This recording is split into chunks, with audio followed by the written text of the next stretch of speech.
Hello, everyone. Dr. Allen here. Hope you're having a great week. I am literally coming to you from Interstate 81 to 64 to my office to record this. I was actually in the Outer Banks, still had email and was still checking everything all week. Um, but I figured I want to go ahead and get this out to everyone because I've been trying to get things open a little early on the weekends if anyone has a little bit of time and you want to get a head start. So with that being said, we're going to look at week 4. Um, I do want to kind of jump back really quick and just say everything has been fantastic that's been submitted. I think I got everything graded by Monday evening, and I went back and checked on Tuesday morning, and if there was one or two things that I needed to update, I did.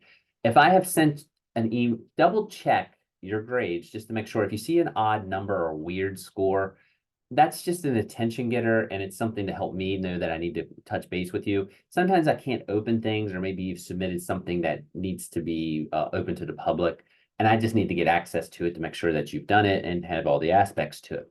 So double check any of that if you haven't already or haven't already contacted me. If you have contacted me and I didn't update your grade, feel free to contact me again and kind of go from there. But everything's been great.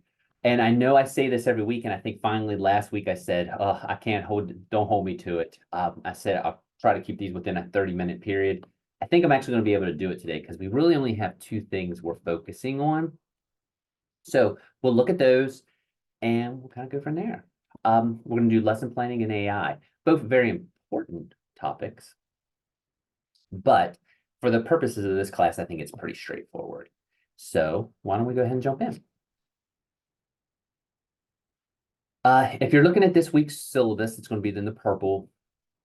It's going to be discussion 4, which is Tech Like a Pirate. Those have been great. One thing I will just say, make sure you're checking your word count. I'd usually like around 150 words. That's a give or take. I do read everything, obviously, and look at the content, but usually that's kind of a good, you have enough information in there. Blog 4. Blog 4 is going to be on one of the AI texts that you kind of check out. Very simple, but again, straightforward. AI, I have AI LP. That just means AI lesson plan. We're going to talk about AI just a little bit in this class. And I'm going to post up some articles because AI, obviously, I think technology-wise is the big technology topic right now going on in education and probably most jobs. There's a lot of cool stuff out there with AI now. There's a lot of not cool stuff that's maybe not, it's being adapted, that's not always quite beneficial. And of course, there's the issues of students using things like ChatGPT to do work. Being a tech class, we're going to look at the tech specifically, especially in the summer class, but I do want to make note related to the students using AI to write papers and things like that. I know it's a big concern with a lot of teachers and educators. It is here at Shepherd. Just be sure that you have clear standards in your class as to your expectations on what students' work should be. Also, I'll post some of them up. They're starting to become more and more advanced AI checkers. If something's been submitted to you that doesn't pass the smell test, maybe, and you want to check it out. Also, I keep going back. AI is so tricky because when I started teaching, Wikipedia came into play. And being in social studies, there were so many of my colleagues that were like, oh my gosh, this is the end of the world. Students, people can alter this information and students are using it, they're copying and pasting it. And I hate to use the word trap, but I kind of fell into that trap also. And what I mean by that, I started to feel like a hypocrite a couple years in as Wikipedia got more established. And I'm not saying the beginning phases were a little rough as far as it was almost like the old west with information being changed and such. But now there's so many checkers on Wikipedia. Where it hit me is my wife and I were watching a TV show one night, and I was like, man, who is that? Who is that person? It was driving me nuts, and that happens to me all the time. What do? I type in the show, go to Wikipedia. I look at the cast list. I hit the character and the actor or actress who's playing it. I click it and I read about the actor and I'm like, oh, that's who that person is. And then if I want to read more stuff, there's other articles down there, which is what we always tell students now. And I think AI is sort of like that, where it's not going away. So we need to adapt. And how can we use it? There are a lot of cool things for educators that AI can do and maybe might be time savers. They might create some cool things. I will say this, make sure that you always check the tool out and make sure that on the accuracy. It's just like, if you notice on Kahoot and Nearpod, there's AI generators. Most of those things are pretty good. But always check your content, make sure that it is correct or it's saying it the way you want it to say. It just goes back to, I think I mentioned in one of the videos a couple weeks ago, it might have been like the 44-minute mark, but if you don't remember, it's just like teachers pay teachers. Some of the stuff on there is really, really, really good. And some of it is not really, really good. And some of it actually has incorrect information and such. So you always got to be aware of that. So just check it. However you're doing using AI, make sure you are aware of to what is in the lesson materials, whatever that you're creating. Now, what do you have to do for AI this week? Of course, I said I was going to post some articles if you want to check them out. But also, this is the article. These are 7 tools that have become kind of popular in the AI education world. Basically, they help with lesson planning. I'm going to show you another one that I have actually seen some teachers in the field use. It's called Diffit. It's pretty cool too. And it does some stuff with that you can do accommodations and all with too. They all do, but that one seems to be the most straightforward. Sometimes the simplest is the best, and I think that one may fall into this category. But I still want to show you all these. So what do you have to do this week? Well, the blog is going to be basically your review about whatever AI tool you kind of check out and whether you think, A, thumbs up, thumbs down, or maybe I'll give it a try, or I still need to feel it out a little more. Pick any of these, whatever one sounds interesting, and kind of check out the AI feature. As you can see, some of them are things we've kind of briefly talked about. I'm going to show you CurryPod, and I think I got it pulled up already. Again, you can log in with your Google login, but these things have so many aspects. I'm going to do social studies just because that's what I do. And as you can see, it has a whole lot of options you can do as far as using AI, create exit tickets, discussion questions on a topic. You can take your slides and actually kind of jazz them up with the AI. That's all very neat. And I don't care how you experiment with this. However you experiment with whatever AI, like I say, I'm using this one just to show you. I'm going to show you Diffit also. You can pick any from that list or one you're familiar with. Just screenshot that you've been messing around with it or download a PDF. I don't care which. It just needs to be a screen. And that's what you're going to submit for the assignment. But I'm going to pick full lesson. And I'm going to pick 9th grade just because I'm a secondary person. And there's standards, like you could copy and paste the West Virginia State standards or Maryland standards or Pennsylvania standards or Virginia standards, whatever. Or you can put the topic. So I'm going to put World War I. I think I've told you all before, I'm reading a book slowly. It's a big book. I did get a lot done when I was out of town and read it, but that's a topic I've been kind of learning about. So I'm just going to do a broad topic and I'm going to hit customize now. And why this thing's generating, what it's going to do is it's going to create a lesson on this topic for me. Some of them, like I say, you can modify stuff you have. If you give a specific standard, it'll do it. But this thing is actually going to create a PowerPoint. It's going to create polls. It's going to create exit tickets. It's actually pretty cool and pretty scary at the same time. Also, I'll send you the link. There's something, and I forget, this is just off the cuff a little bit, but there's some pretty cool stuff. Like I'm going to show my methods class in the fall. There was something that was shown to me by a student out in the field.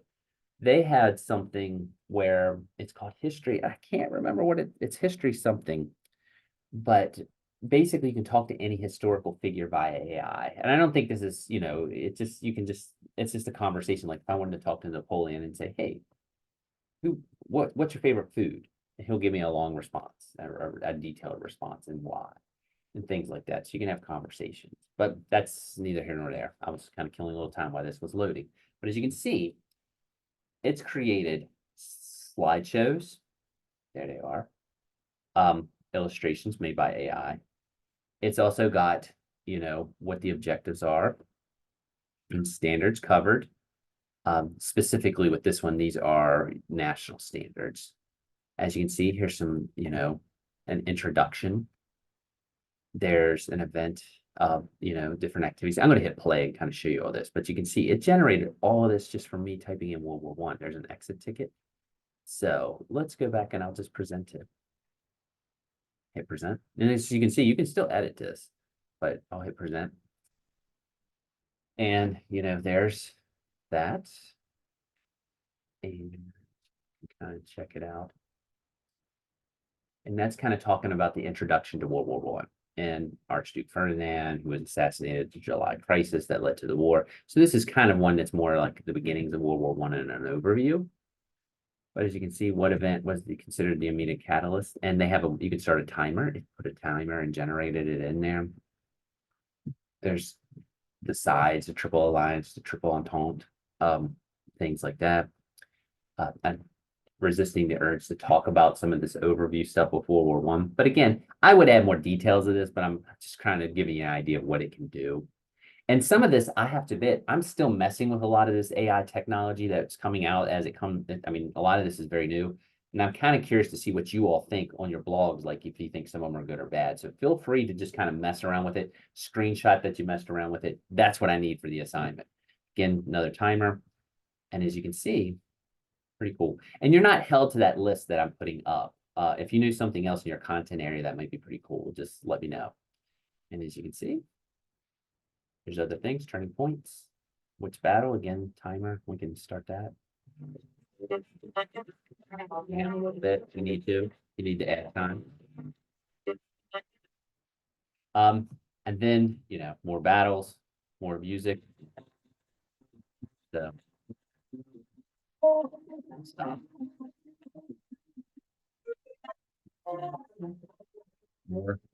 More activities, which battle, introduce the tank to, the battle of done. So as you can see, there's an exit ticket.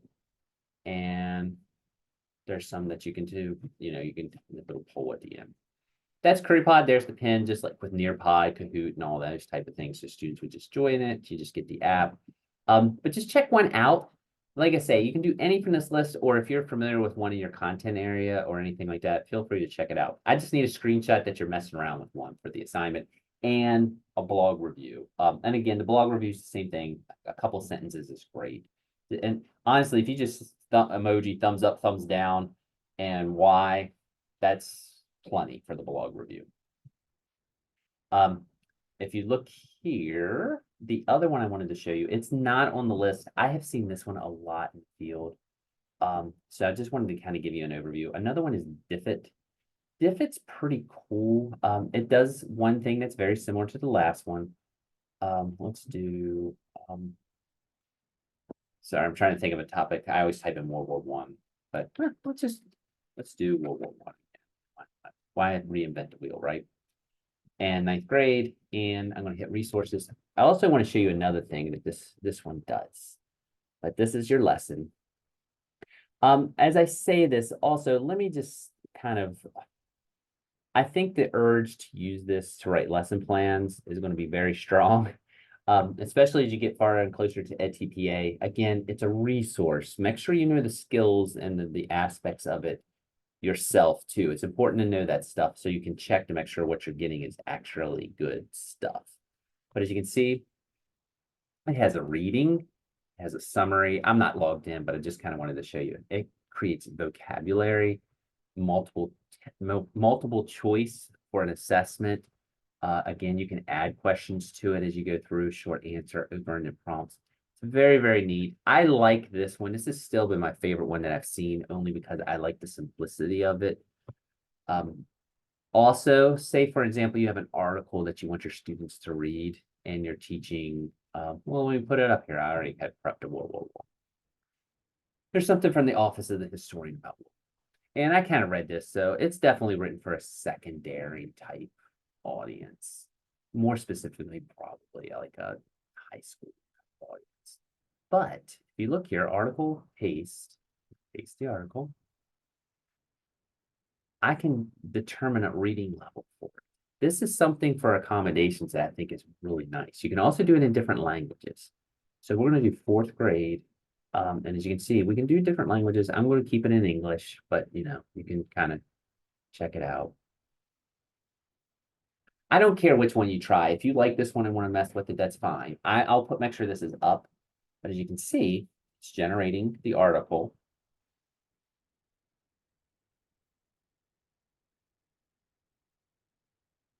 slowly generating the article, which is good because I could use to drink water. And as you can see, it's kind of made, I say kind of, it has made the article readable for the grade level that is select, which I believe was fourth grade. And as you can see, there's a summary of the article. There's more vocab from the article. There's a choice, a multiple choice, short answer, open-ended prompts. Pretty cool. You can, like I say, I didn't sign in, but you can obviously create an account and just log in by your Google. There it is. It is very, very, very, very, very. And as you can see, you can export into different contexts. You can do bubble maps, all that stuff.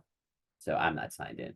I want you all to mess with this though, because like I say, this is something I'm still doing with AI. I told you all about the Google test. I didn't get a chance. I'm going to actually do that this weekend, hopefully. The Google class, it's 2 hours. I'll kind of give you an update on that. I might be an email update, but I'll give you an update nonetheless. Nevertheless, nonetheless, somehow less. But you'll get that and all. But check it out. Like I say, I'm not holding you to these 7 that are there and dip at these 8, I guess. If you know another one, go for it. But screenshot it, submit the screenshot, and then do the blog review. That's your tech for the week. That's it. Now, you do have another assignment, though. Let me get these out of here. So, doing. And if you look on here, I have something labeled lesson planning. More specifically, the assignment is lesson plan brainstorming. And it is, there's the rubric, but if you want to look at the rubric, it is up here under lesson plan brainstorming. If you go, I think I closed it out. Let's see if that was good. Yes. Before I discuss the assignment and what I'm looking for, I got to give a little background on why we're doing it this way. This class is a fun class. It's not supposed to be a heavyweight class. I think it's supposed to be one. The way I approach it is I just want to share tools that I have seen, that I have used, that keep coming out, that will help you be better teachers or more efficient teachers, or may help you in the classroom. That's my approach to this class. Still, lesson planning is a very important skill. The interesting thing about this class, though, is we have people from all spectrums in our program in here. And what I mean by that is we have people who haven't junctured yet, so they haven't really had their methodology classes that are the primary lesson plan writing courses in our program. But we also have people who have had those classes and can write lesson plans. And in the graduate program, especially, we have people who are actually in the classroom and can write lesson plans and know how and all the terminology and what aspects and objectives and things like that. So because we have such a broad group, my goal with this is I call it the lesson plan brainstorming, but really it's an outline. Whenever I would approach a lesson planning, I always kind of had an outline either on my head or on a piece of paper or on a Word document, whatever. So we're going to kind of do that, or that's what I'm going to be expecting of you here, and I'll show you in a second from you with this assignment. A lot of it is just like jotting down lists, giving broad little summaries of what you're thinking and things like that. But if you look on this, there's a whole bunch. There's a checklist, there's a sample. I'll show you those in a second. There's some things I think that might be able to help you with the assignment also here. But I have a Word document that's posted, and I'll email this out too. But you probably can't see it because it's on my other computer screen, so I'll pull it over. If you look here, and I move that face out of the way, you can see there's some things here, and you can type right in here. I want you to develop some learning standards for an idea for a lesson plan using technology. Now, that's kind of not clear. Let me rephrase that. I want you to pick a topic. Again, I'm going to use World War I. So my whole form here is going to be related to World War I. And for each lesson, I have 4 optional because some people want to do a 4th one because they say they get in a rhythm and they might use it in the field. You are required to fill in 3 of these. And they have to be related to a theme topic. It can be again, social studies. I could do the Renaissance. I could do World War One. I could do World War II. I could do Napoleonic Wars. I could do medieval history, whatever. But all of them kind of have to have a similar theme. Then I have to start filling it in. And I went technology. I went a different technology in each one of these. So for example, there's a brief explanation of the technology used in this lesson. So for example, if I'm doing World War One, I might use CurryPod. I might use CurryPod to develop slides for a lesson on World War One. That's a technology. And actually, more specifically, the startup of World War One for lesson one. Lesson two, how did the U.S. enter World War One? I think I said two last one for World War One, and then how did the U.S. enter for World War One for lesson two? So I'm going to use a different technology. Maybe I'm going to use Nearpod to do a PowerPoint show on why the U.S. entered, which could be things like the Lusitania, the Zimmerman Telegraph or Zimmerman Note, whatever you prefer, things like that. And they're going to do the polls and stuff like that and multiple choice and go from there. And then lesson three might be the end of World War One and the aftermath. And I might use a Kahoot for a review. Those are three technologies. I want three different technologies in there. Can you repeat technologies? You can, but there better be a different one. What I mean by that is if in lesson one you said students are going to look at Google Classroom to find the notes for the lesson, that's good. And I would give you credit for that Google Classroom for one. Now, in the next one, you might have students will need to go to Google Classroom to get the notes for lesson two. I won't give you that. Now, you can put students need to go to Google Classroom and find the Nearpod code to join the presentation slide. I would give you that because there's a Nearpod there. I hope I'm making sense. So basically, I'm saying you can repeat, you could do a Kahoot in all three of these as a review. That's fine, but you're only getting Kahoot counted once as your technology. You do have to have standards. Let me shrink this, have put the West Virginia standards up here, and I would strongly recommend checking them out. If you're not familiar with them and find them, you can type in the West Virginia state standards and such. Of course, I say that and I need to update it because West Virginia keeps changing things. State standards. They've been doing some updates. It was fine a month ago. All right. And you can do policies and standards. Actually, probably what I'll just do, I can put them, I have the links in another thing. I'll just put them all up. But there's like math and policies and standards. You'll see things. I'll make sure you have access to them, but you do need to, oh, there they are. I don't like that one. Hold on. I'm resisting the urge of not. There we go. Let's hit this. Not familiar with math, but you can see there's the standards. Boom. That's it. You just need a standard for each one. If you want to have multiple ones, that's fine. Most of the time, though, for a lesson, you really shouldn't have more than one or two, maybe three standards that you're trying to teach because you want students to have mastery of it. I will have those links, that link there. You do, did I close that out? I did not. You need to have your 21st century skills in there. I mentioned those in another video. And if you need them, though, the list is here. I would just operate under this list. Specifically, the 4 C's is fine. And I don't care if you repeat. If you're gunning for critical thinking, each one, that is 1000% fine. I like to see 2 or 3 in a lesson at least, though. I don't think that's usually too hard for anyone to find. Next thing, if you need it for objectives, if you look on here, I'm kind of doing these a little out of order. You should have clear objectives for your lesson. If you've never written objectives before, you will get a lot of different opinions on what a good objective is. And when you do at TPA, there is a specific format that I know that they're looking for. Dr. Johnson usually is really good about getting into that. But for this class, especially because we're not meeting live or anything like that, I did put an objective generator up. And you can kind of answer these questions and it'll help you do that. And as you can see, for example, we'll put 8th grade social studies. And then we'll do next. And then you pick your blooms. We're going to apply. And we're going to say interpret. We'll hit next. And what do they have to do? They have to interpret War One maps. Next. What conditions will they be performing?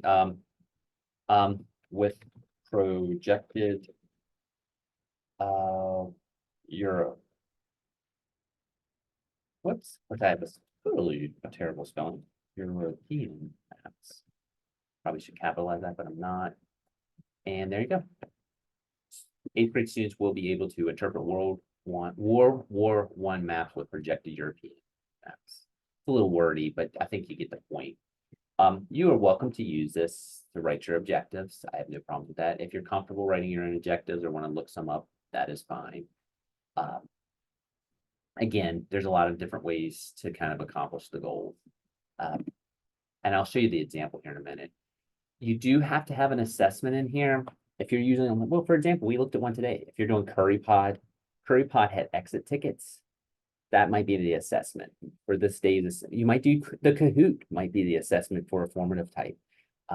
I'll have, however you want to test student learning or assess student learning, that's fine. Just do me a favor, don't put, I want to use a test.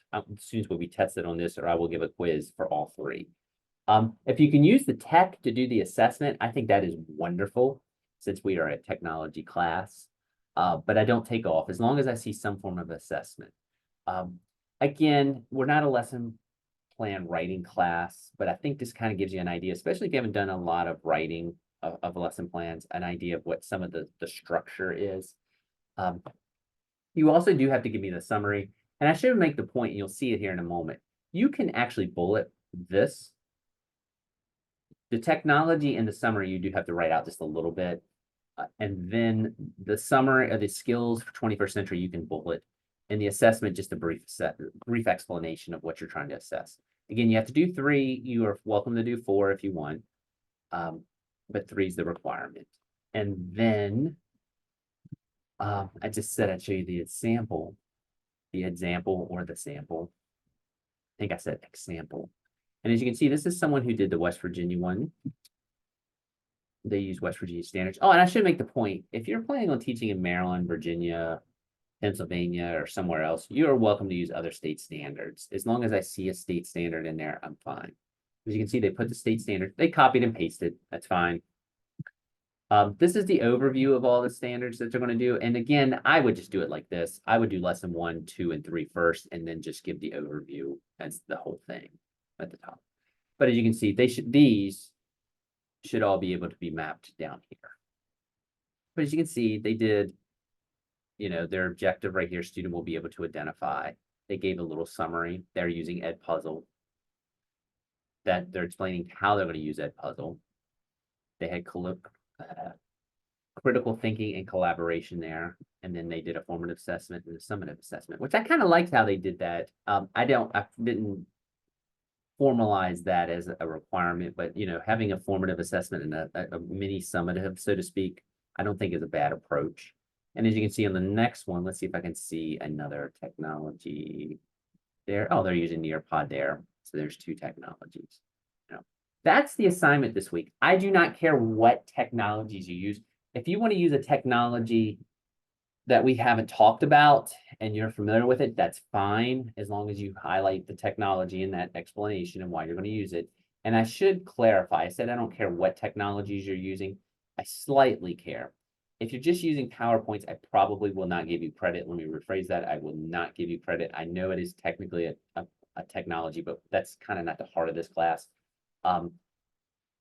If you're using like a Word document, I used to be a little lenient on this, but I've seen them less and less. If you're using a smartboard or something like that, that's not the technology that I'm looking for in this. That is a very important technology. It is something that is kind of with Apple TV and things like that and mirroring that's not quite as prevalent as it once was. So really, I'm kind of just want you to use technologies that you may use to help with lesson planning or with getting students to be assessed or get information out.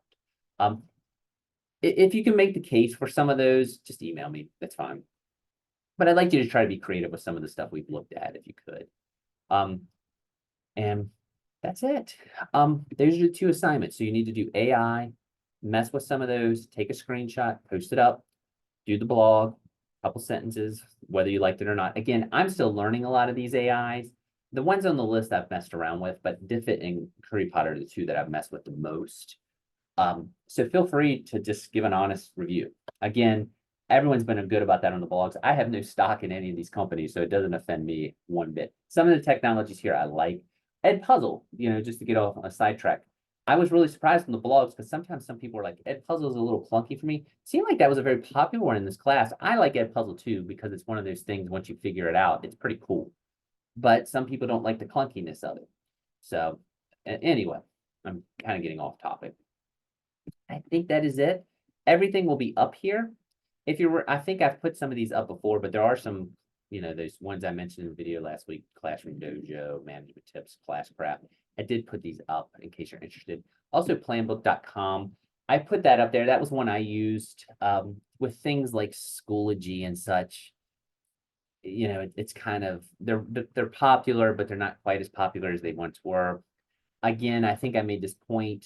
If you do get hired by whatever county, make sure, or let me rephrase that. When you're doing your student teaching, make sure you get access to their technology because a lot of times they have up like sandboxes you can mess with. We used to have access to Berkeley counties, but I think that's kind of went by the wayside because once Schoology had to be paid for, it was harder to get access and logins and things like that. And then Berkeley County, I think, had a security breach with their internet, so it's made things understandably a little trickier. But that's neither here nor there. And so that's it, I think. I hope everyone's had a great week. The classwork's been great. When the work's good, it's so much easier to grade. I think everyone that teaches probably already knows that. And if you don't know that, you will learn that. So with that being said, I'm going to go ahead and stop my screen. Thanks everyone for emails. I hope I kept up with everything last week when I was out of town. I think I did. I made sure I checked 2 or 3 times a day. And I think I got everyone's questions answered. If you sent me a question and I did not answer it, do not hesitate to contact me. It will not, again, offend me in the least. And with that being said, I'm going to hit stop share and I'm going to hit stop recording. If I can find it, I always miss it. There it is.